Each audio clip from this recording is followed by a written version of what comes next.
सभी दोस्तों का फिर से स्वागत है इंडिया के largest question paper and solution providing channel पे।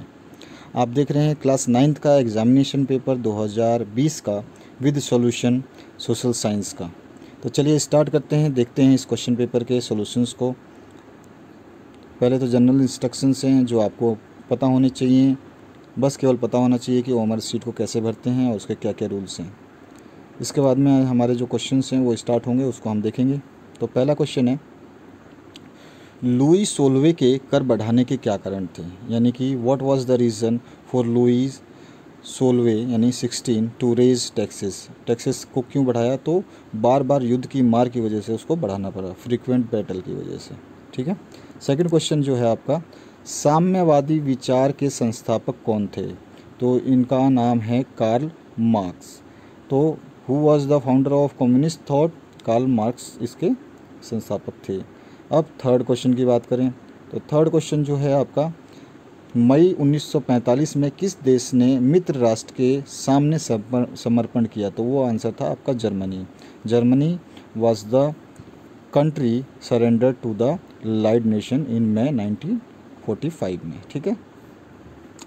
फोर्थ क्वेश्चन जो है इसका, हिटलर अपने राज्य के नागरिकों में से किससे सबसे महत्वपूर्ण नागरिक मानता था? तो इसमें आंसर है इसका मदर को वो मानता था। पांचवा क्वेश्चन है जो आपका, उसको देखते हैं। पांचवा क्वेश्चन है, ड्यूमा किस देश की संसद का नाम था? Duma was the name of which country's parliament? तो नाम है उसका आंसर रशिया हो जाएगा, या फिर बोले हिंदी में रूस हो जाएगा। छठा जो क्वेश्चन है इसको देखते हैं हिंदी और इंग्लिश वर्जन में। दक्षिण पूर्व एशिया में झूम या झूमंत खेती को किस नाम से जाना जाता है? तो वहाँ पे इसको चेना बोलते हैं। ठीक है। इसके बाद में सातवां क्वेश्चन की बात करें हम, तो सातवें क्वेश्चन में आ जाइए, हिमाचल प्रदेश के चरवाहे समुदाय को किस नाम से जाना जाता है? तो उसको बोलते हैं गद्दी। गद्दी के नाम से उन्हें जाना जाता है। आठवां क्वेश्चन जो है वो हम देखते हैं। तो आठवें क्वेश्चन में है, साम्बुरु नेशनल पार्क किस देश में स्थित है? तो आंसर इसका केन्या। नाइन्थ क्वेश्चन की बात करें, कृषि क्रांति सबसे पहले किस देश में हुई? तो इसका आंसर हो जाएगा England. England was the first country where agriculture revolutions occurs.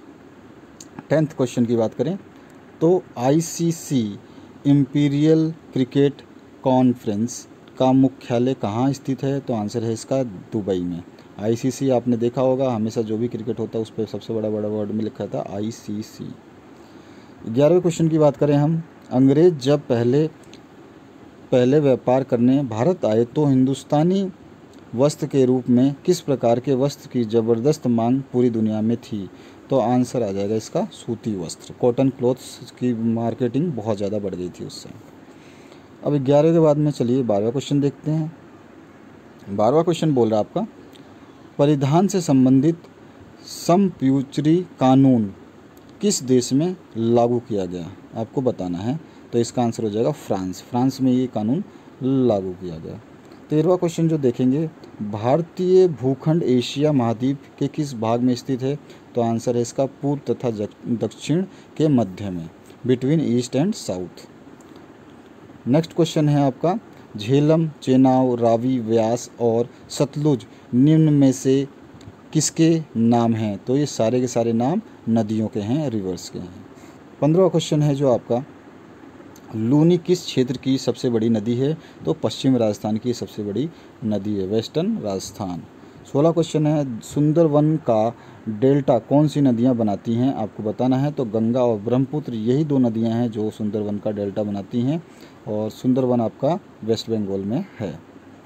इसके बाद में आ जाइए 17वां क्वेश्चन है जो आपका, मार्च से मई तक भारत में कौन सी ऋतु होती है? तो उसको बोलते हैं मार्च से मई तक ग्रीष्म ऋतु या गर्मी वाला सीज़न होता है, तो समर सीज़न बोल सकते हैं आप इसको।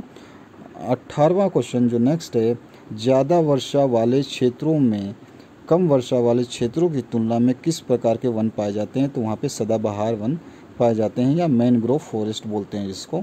यह सदाबहार इसलिए कि ये हर मौसम के लिए या कम बारिश की वजह से भी आपके बने रहते हैं।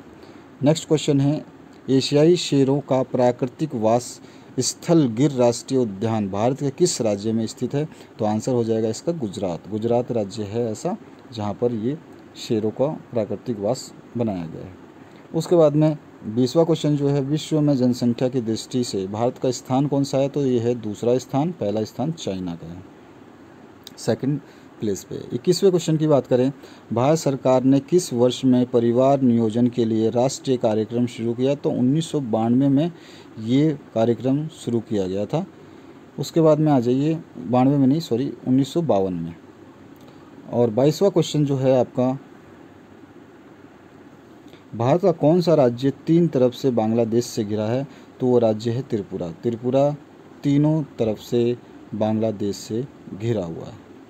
23वां क्वेश्चन है, संयुक्त राष्ट्र के सदस्य देशों की संख्या कितनी है? तो वो हो जाएगा 192। ये 10th में भी आ चुका है क्वेश्चन। इसके बाद आ जाइए 24वें क्वेश्चन पे। अक्टूबर 1990 में पोलैंड में किस पद के लिए पहली बार चुनाव हुए थे? तो वो आंसर है आपका राष्ट्रपति, प्रेसिडेंट के लिए वो चुनाव हुए थे। 25वां क्वेश्चन जो है वो है, लोकतंत्र जनता का जनता द्वारा जनता के लिए शासन है, ये परिभाषा किसके द्वारा की गई थी? तो इसको दिया था अब्राहम लिंकन ने। उसके बाद में आ जाइए नेक्स्ट क्वेश्चन पे। 1999 में पाकिस्तान में सैन्य तख्ता पलट का नेतृत्व किसने किया था? तो परवेज मुशर्रफ थे, उन्होंने ये कार्य किया था।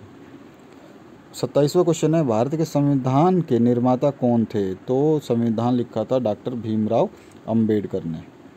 इसके बाद में 28वां क्वेश्चन जो है, भारत में वयस्क मताधिकार की उम्र सीमा क्या है? तो उम्र सीमा है 18 वर्ष। वयस्क जिसको बोलते हैं हम 18 वर्ष, या एडल्ट बोलते हैं जो 18 वर्ष हो जाता है, ठीक है। इसके बाद में आ जाइए नेक्स्ट क्वेश्चन पे।